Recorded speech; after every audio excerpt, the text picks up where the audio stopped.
frankly, I think millions of Britons up and down the country are sick and tired of senior Conservative politicians, talking the talk, but never actually doing anything about it. They're all talk, all waffle, and no action. It was a year ago that the Prime Minister himself said that illegal migrants coming over the English Channel from France, would be sent back.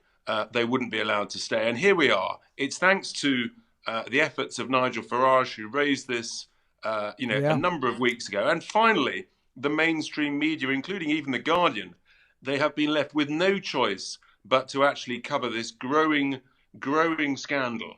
And it's not, you've got thousands of people now, literally every week coming across the channel, and then they're then being put up in hotels up and down the country. They're being fed. They're being paid a weekly subsistence.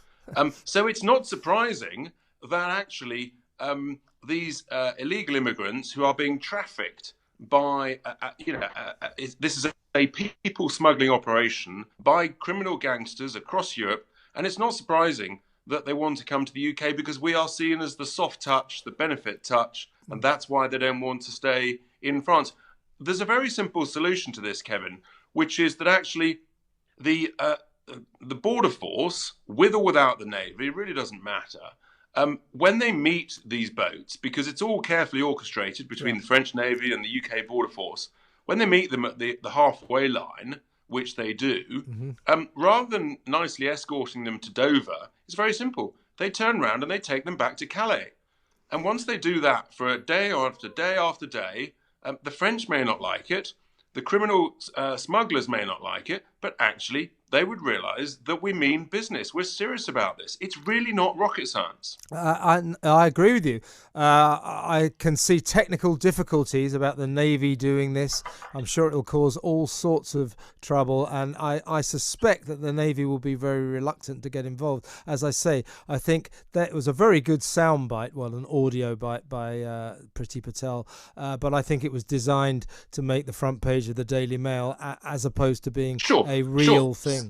The truth is, it doesn't need the Navy. The Border Force have got that. They've got the resources. You can use drones.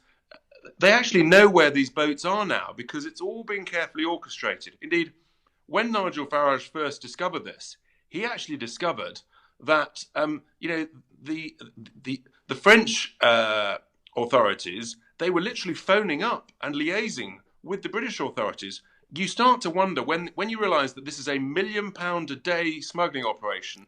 I've got real concerns, Kevin, that actually some of this money is finding its way into some of the authorities to ease this process. This is really big money, and serious action is needed now, not just talk and waffle from Conservative politicians. Yes, it's supposed to be worth about £7 billion a year, so it is a massive operation, a massive criminal enterprise. This. Now, the Brexit Party helped Boris get into power. We did indeed.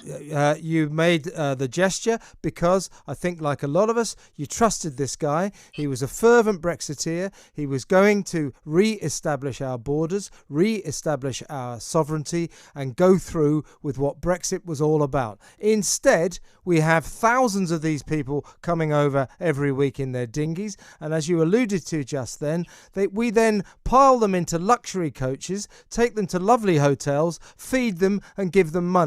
We are the milk and honey country for this lot. And furthermore, there are apparently 48,000 of them currently in the hotels around this country. I mean, Boris Johnson, having been helped by you at the Brexit Party, is not coming through with his side of the bargain, is he?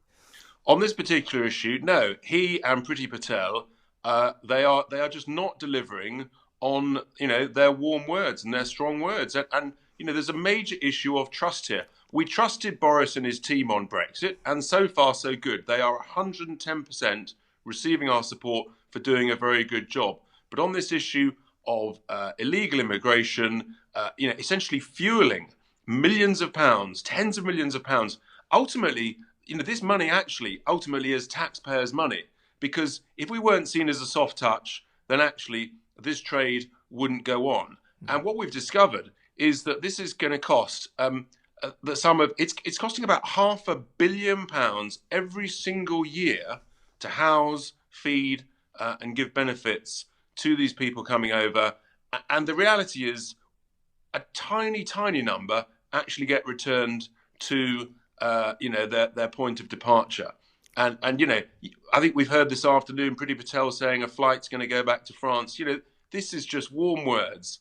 It's just not good enough. I think millions of Britons are sick and tired of this. Everybody's been knowing it's going on, and finally, actually, the scale of it is being properly exposed, essentially thanks to Nigel Farage and the Brexit Party. Would you agree with me that at best, Priti Patel is in the last chance saloon, but Boris Johnson, judging by her performance on this migrant crisis so far, ought to be thinking of hiring a new captain of the Home Office ship, because the current captain is not doing a very good job?